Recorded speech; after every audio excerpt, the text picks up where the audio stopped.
My name is Jenna Lewis, and I realized my fiancé was only marrying me for my student loan forgiveness the day his mother handed me a spreadsheet at my own engagement party. It was a sunny Saturday in Austin.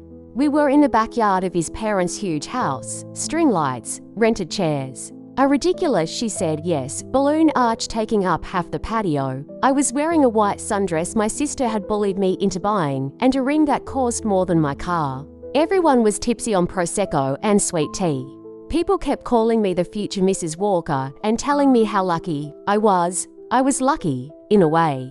I just didn't know yet that what I'd won was a place in a family business plan instead of a marriage. You know, those moments in your life that go from small weird detail to origin story in hindsight.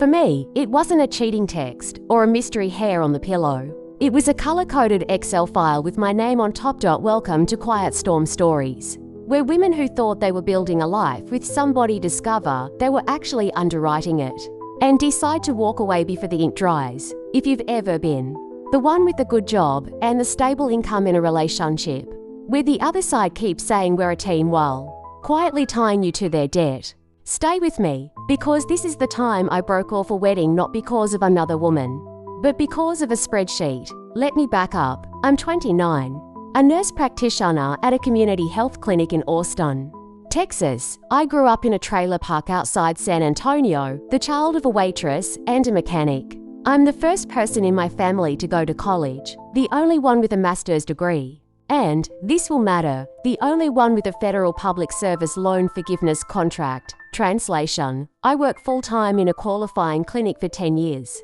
Make income-based payments on my student loans. And at the end, whatever's left is wiped clean.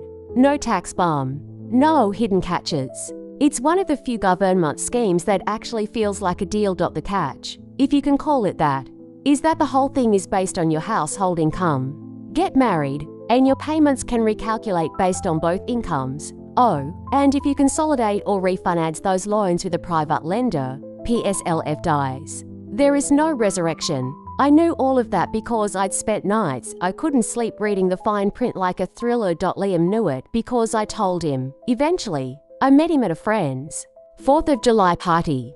He had the haircut of a man who was never worried about a barber bill, and the easy confidence of a guy whose worst childhood memory is probably losing a soccer game. He worked in tech, of course. Project manager at some startup that did something with data and logistics, and a lot of buzzwords. He liked that I had a real job. You actually help people, he'd say, leaning against my kitchen counter while I washed dishes. I just send emails about KPIs. He made me laugh. He listened when I ranted about healthcare. He never flinched when I said I grew up in a trailer or my mom still on Snap. He was the first man I'd dated who didn't seem vaguely threatened by the fact that I had opinions and a proper career. Our money conversation started small. He'd pay for dinners more often than not. I'd pay the electric bill without a word when he was between bonuses. We joked about my bougie Heb grocery hauls compared to his sad bachelor fridge. We moved in together after a year. A nice-to-bed apartment with good light, and a rent that made my mother gasp when I told her, "You pay more for a month than I did for Jesus's truck," she said. "You sure about this, boy?" "I can afford my half," I'd said. "And he's good to me." He was. Mostly. The first big red flag came disguised as a joke. We were lying on the couch one night, some terrible Netflix thing playing, my head on his chest, when he said, "You know what we should do? Just get married already so your loan payments go down." I snorted. "That's not how it works," I said. "If we file jointly, they might go up." "No, like, there's some loophole, right?" He said. "You said if you're married and one person's income is low. That's for people where the spouse is the lower income," I said. "Which is not exactly you, Mr. Stark Options," he grinned. "Okay, fine," he said. "I'm just thinking long term. We're gonna do it at some point. Might as well make the government pay for the wedding." We laughed. I went to work the next day, wrote prescriptions, checked blood sugars, told a 60-year-old woman her 1C was killing her. Forgot about it. We had been together 3 years when he proposed. Birthday weekend. Fancy restaurant. Rose petals. The whole Pinterest package. The ring was gorgeous and impractical. I cried and said yes. In the weeks after, he was different. Not in the ways you fear. He didn't get controlling. He didn't get cruel. If anything, he got more attentive. Sent me spreadsheets with menu options. Asked for my opinion on napkin colors, which I didn't know men could do. He also wanted to be smart about our finances before the wedding. We should see a planner, he said over takeout. Like, a proper one. Someone who can help us combine everything, figure out taxes, your loans, my 401k, all that adult stuff. I thought, that's actually reasonable. We booked an appointment with a financial advisor one Saturday. A man in his 50s with framed CFP certificates and the calm of someone who has seen every version of We're Fine you can imagine. We sat on his leather chairs. Holding hands like a brochure, he asked about our incomes, our debts, our goals. My only real debt is my student loans, I said. About $112,000. I'm on PSLF, so as long as I stay in my job, in 7 more years they're gone. He nodded approvingly. That's a valuable benefit, he said. You'll want to be careful not to refinance those privately unless you're 100% sure you won't ever use PSLF.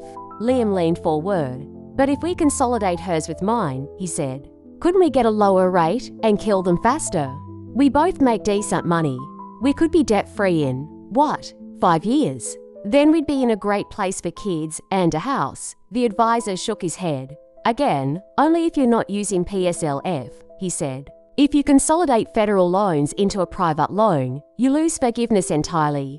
With her income and your income combined, you could theoretically pay them off, but it would be tight. And there's no safety net if one of you loses your job. Also, marrying and filing jointly can change your monthly payment calculations. You'll want to model that carefully. I've run the numbers, I said. As long as I keep filing separately and stay in qualifying work, PSLF is the better deal. It's basically a 6-figure bonus for not bolting to private practice. The planner nodded. I'd agree, he said. Protect that. On the drive home, Liam was quiet. Finally, he said, it just feels off. You know, like, I've spent 10 years grinding in a job I hate, saving, investing, and you get to magic away $100,000 by sitting in your clinic for a decade. Sitting? I said, I see 30 patients a day, and you make twice my salary, he sighed. I know, he said. I'm not saying you don't work. I don't like the idea that after we're married, your giant loan hangs over my head too. We're a team. Shouldn't we hit it together? There it was. The framing. Your loan, my head, our team. I'm not asking you to pay it, I said. I'm asking you not to blow up the one system that means it doesn't eat our life. He dropped it.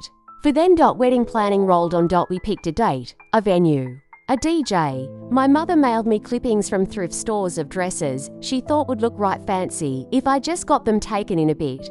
His mother booked a florist I'd never heard of and said, don't worry, we'll handle the look, which is the Southern Future Mill version of you're a guest at your own event. His parents were comfortable. Big house, lake membership, Christmas skiing trips I only knew about from Instagram. They'd always been polite to me. A little condescending about my family. Your folks must be so proud, with your background.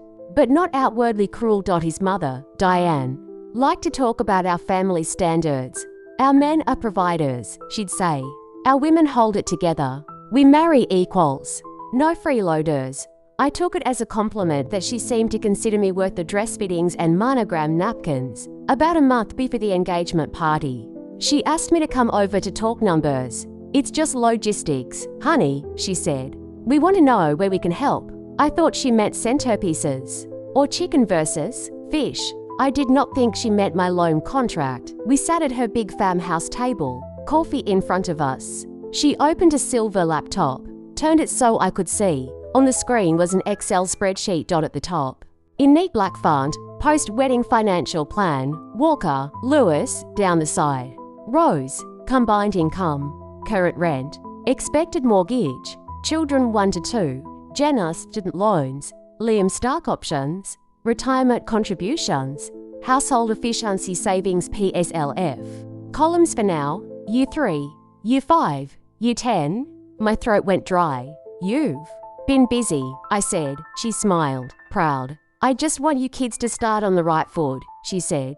I've seen too many young couples drown in debt. She clicked to a colored tab. Scenario APSLF. Under Jenna student loans, £112,000 give £0 in year 10.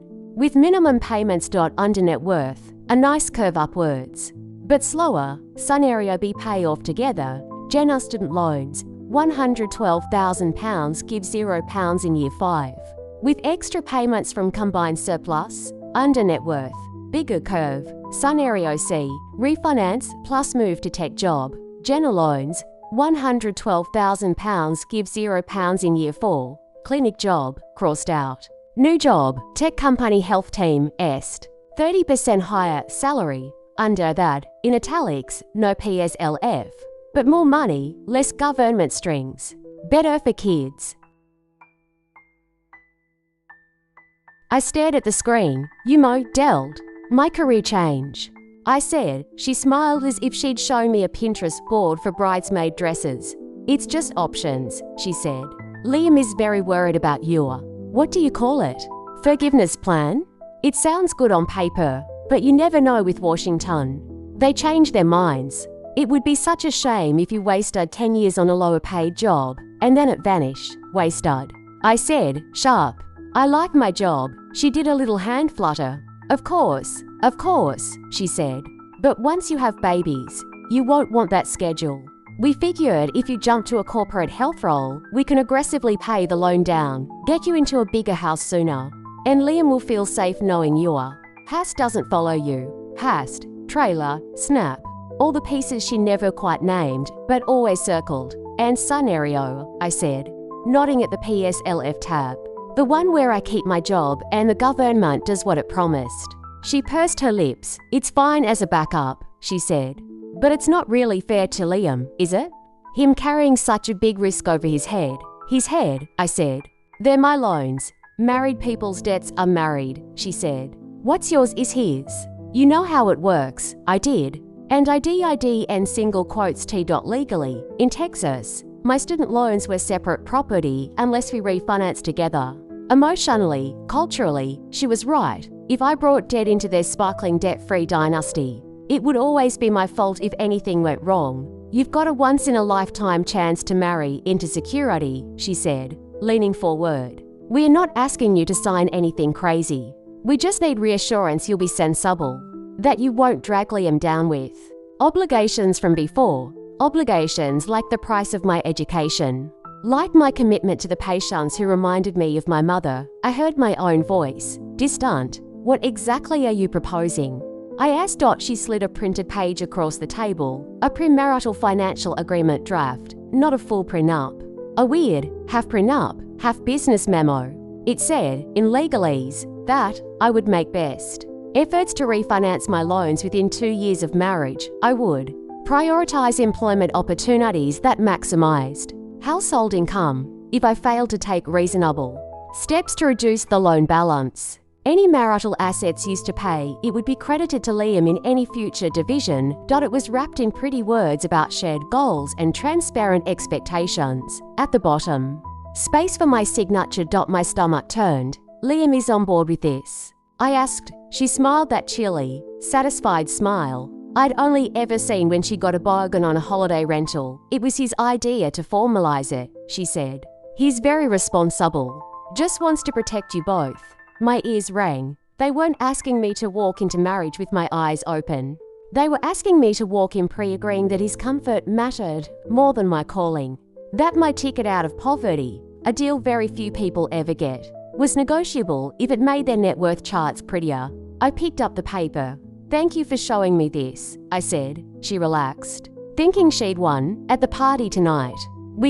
I'm not signing it, I said. She blinked twice, like a laptop freezing. Well, of course, you'll want your own lawyer to look at it. I'm not signing it, I repeated, voice steady. Not after the wedding, not now, not ever. Her lips thinned. Jenna, she said, tone dropping. You need to think about what kind of life you want. Liam has options. He chose you. This is about meeting in the middle. Options like marrying someone without 6 figures of debt, I said.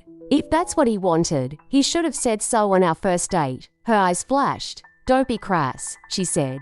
We're talking about grown-up responsibilities. So am I said. I'm responsible for my loans. I've arranged my career to honor that without killing myself financially. You want me to change jobs, refinance, and sign away protections so your son never has to feel slightly uncomfortable around a number on a page. This family doesn't do reckless, she snapped. We don't do handouts. We respect hard work, I laughed. It came out wrong, sharp. You respect money that looks the way you expect it to, I said. You don't know what hard work looks like when it wears scrubs and comes from a trailer, she stood. Face flushing. I think you should leave, she said. I think you should tell your son the wedding might be off, I replied. At the engagement party that evening, Liam was all champagne and charm, introducing me to his uncle for the third time. Beaming at the photographer, his mother hovered. Tight-lipped, I waited until the speeches were over, until the cake had been cut, until no one could say I'd ruined it prematurely. Then I asked Liam to come inside for a minute. We stood in his childhood kitchen. The same one where his mother had probably once bandaged his knees over spilled milk, not spilled finances. I handed him the draft agreement. I saw what your mom put together, I said. Is this what you want? He scanned it, jaw tight-unning. It's just to protect us, he said. You know how she is. Over the top. We can tweak it. Is the basic idea yours? I pressed. Refinance, change job. Commit in writing that my loans get nuked on your timeline, not the PSLF one. He hesitated a fraction too long. I just don't want to be in my 30s and 40s still thinking about your degree, he said. My mom's seen couples where the woman's debt drags everyone down. I want us clean, don't you? I want us honest, I said. You knew about my loans by date 3. You called my PSLF genius when I explained it. You said you loved that I did community work. Now, on the cusp of locking me in legally, you and your mum want me to trade all that for a bump on your net worth graph. It's not like that, he protested. I'm willing to take it on. You're willing to take it on if I make myself more palatable first, I said. And if anything goes wrong, this agreement makes sure you get credit back out of my share. That's not taking it on. That's hedging. He scrubbed a hand over his face. Look, he said. My parents built what they have from nothing. From a mortgage and a car payment in the 80s, I snapped. Not from crossing an ocean and signing for a 6-figure loan at 19 because it was the only way out. He winced. I didn't mean. I know you didn't, I said. That's the problem. You don't think about what it meant for me to get here. You see my debt as a line item. I see it as proof I bet on myself and won, with the government finally, for once, backing me up. He stared at me. So that's it. He said, you're choosing a policy over our marriage. I'm choosing not to marry into a family that sees my life as a bad asset. I said. Someone in the yard called his name. We can work this out, he said. Last little flicker of hope. We love each other. We're good together. Don't throw it away over money. It's not over money, I said softly. It's over what money reveals. Over who you and your mother become when you think no one's watching the numbers. He swallowed. What do I tell them? He asked. The truth, I said. That you proposed to a woman with student loans and then decided. They were too heavy to stand next to in front of her. Lawyer, I left the ring on the counter. Between the KitchenAid and the knife block, walked. Out past the string lights and the she said yes arch. My heels sinking slightly into the grass. People stared. His aunt made a noise like a kettle boiling as she clocked my bare left hand. My sister met me at the gate. Where we going? She asked, taking my car keys out of my shaking fingers. Home, I said. Then maybe the bank. Breaking an engagement for financial incompatibility doesn't get you sweeping sympathy. Disapproving looks, yes. Comments like, couldn't you have just figured it out? Absolutely. Friends asked, gently, if I was sure. I mean, you could just sign the paper and still not change jobs, one said. People break premarital agreements all the time. The kind of people who write this sort of agreement would sue me into the ground for breach, I said. And anyway, if he needs me to lie for us to work, what's the point? My mum, on the other hand, got it immediately. She drove up from San Antonio with a trunk full of Tupperware and fury. He wants you to give up 10 years of forgiveness, she said, chopping onions in my tiny kitchen. For what? So he doesn't have to feel small when he looks at you. Hell no, she slapped the cutting board for emphasis. I married your father, she said. We had debt. We had nothing. But he never tried to turn my sacrifices into liabilities on a spreadsheet. He just thanked God when the light stayed on. This boy wants a portfolio, not a partner. I loved him, I said quietly. I believe you, she said. But love is not enough to fight that woman in court. When she waves that paper at some judge and says you promised, she kissed my forehead. You're not going to do this stupid thing, she said matter-of-factly. And then one day you'll meet someone whose mama is a school librarian or a mechanic. And they will be so excited you have any retirement at all they won't care how it got there. A month after the Norm wedding, my HR department sent a reminder email about recertifying PSLF employment. I downloaded the form. Employer name, address, my details. There was a section about marital status and filing status for last tax year. I tick single. Filed individually, and for the first time in a while. Didn't feel a twinge of shame. I printed it. Got my clinic director to sign. Mailed it. 6 weeks later, I logged into studentaid.gov and saw the counter tick up. 36 qualifying payments. Still a long way to go. But every tick was mine. No mother-in-law attached. No prenup clause hovering at work. I started quietly sharing my near miss with patients and colleagues when relevant. A young teacher with loans and a boyfriend who wanted her to refinance with him. Do you have PSLF? I asked. She nodded. Double quotes. Then for the love of your future self, don't touch those loans unless you are 100% sure he's worth nuking a 6-figure benefit, I said. And if he gets weird when you say that, that tells you everything. A new nurse at the clinic.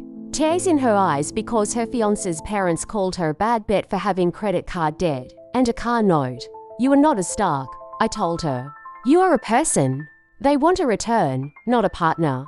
You can say no. I told them about the spreadsheet, about the premarital agreement, about the ring on the counter. They looked horrified and relieved in equal measure. You're so brave, they said. I didn't feel brave. I felt stubborn. But if stubborn could save someone else, I'd take the compliment. Liam texted me a few times in the months after. First, indecipherable hurt.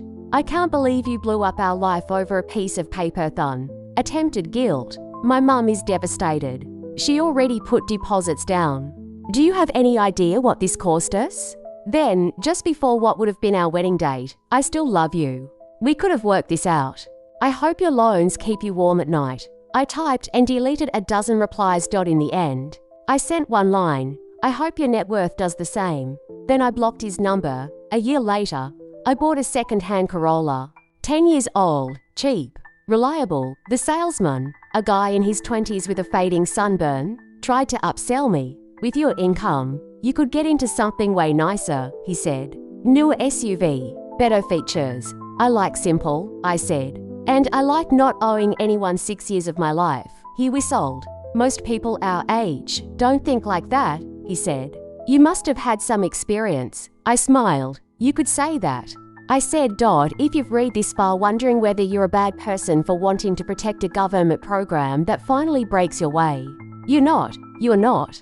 Selfish for wanting to keep your PSLF intact. You are not unromantic for reading servicer terms and thinking about tax implications before you think about centerpieces.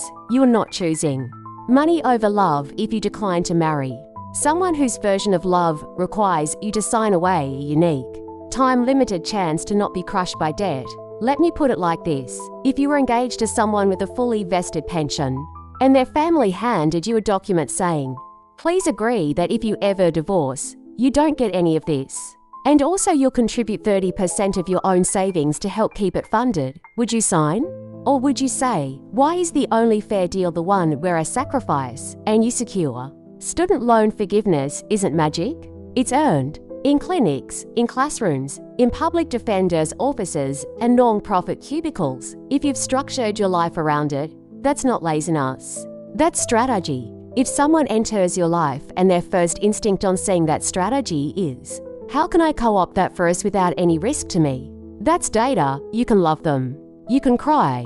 You can remember all the good weekends and inside jokes, and still say, very quietly, at your own engagement party if you have to, no, you only get one future. Don't hand it over to someone who sees it as a liability instead of a miracle. Hey, I think I owe you a thank you. I almost signed the paper you didn't.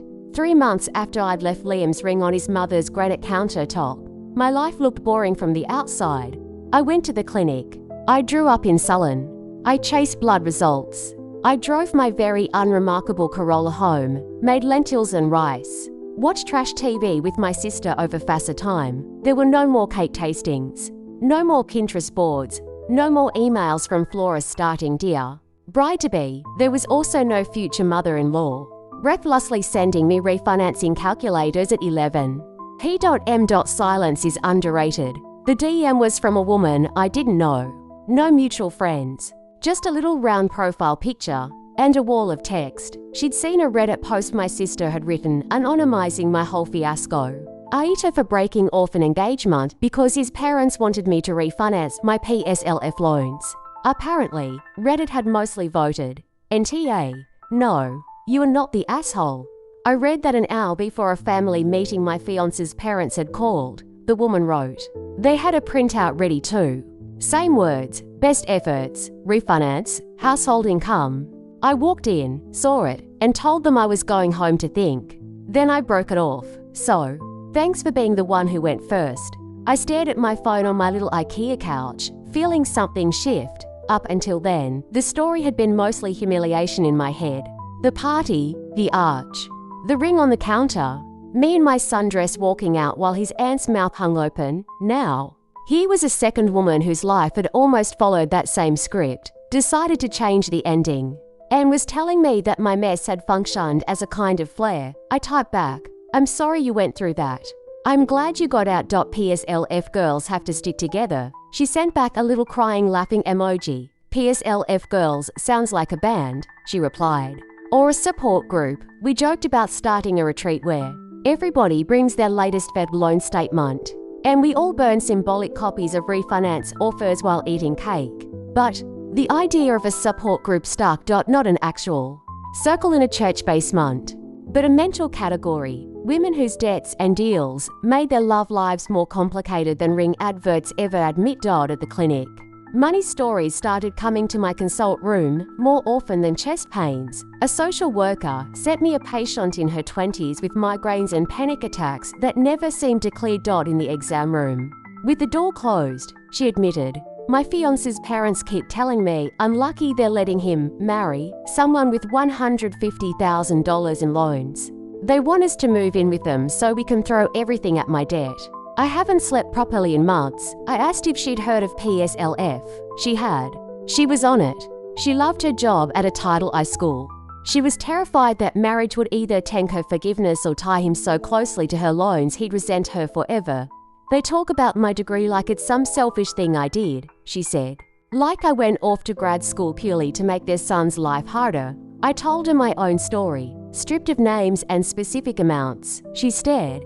They gave you a spreadsheet, she said, at your engagement party. I nodded. I broke it off in the kitchen, I said. Right next to the monogram napkins. She laughed, half horrified.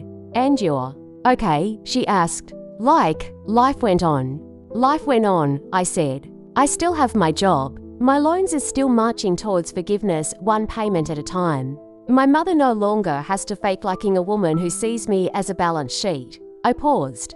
And I sleep, I added. More than I did when I was trying to convince myself. It wasn't a big deal, she exhaled. My fiancé isn't a bad person, she said. He just doesn't get it. That's data, I said. Not an insult. The question is, do you want to spend the next 50 years being the only one who understands your reality in your own home? She didn't answer that day. Not out loud. A couple of weeks later, she came back for a follow-up. Single. I called off the wedding, she said, voice trembling between sorrow and relief. I read the PSLF back front to back. I told him I'd stay with him if he could accept that my loans and my career plan were non-negotiable. He couldn't. She pulled a folded paper out of her bag. It was one of those his or her net worth projections her almost millage showed her. I burnt the color copy, she said. Kept this for the story. We looked at each other. To women with different debts and different ex-families, united by the fact that people we loved had sat us down with charts like it was a quarterly earnings call. PSLF girls, I said again. She grinned. Meanwhile, my own family, such as it was, Started RECALIBRATING. My mother, who had always defaulted to landing a man with a decent job is the dream, started saying things like, "Next time, you look at his mother first." The apple doesn't fall far from her spreadsheet. My little brother, who works the oil fields in West Texas and has seen plenty of men blow entire paychecks at casinos between shifts, gave me his own brand of wisdom. "You did right, sis," he said over a beer on his one weekend home. "You are about to sign up to be their safety net. Better to be alone in a crappy apartment than stuck in a muck mansion where you can't touch the thermostat without a budget meeting." My dad, a quiet man who says maybe 10 words a day, sat across from me at our wobbly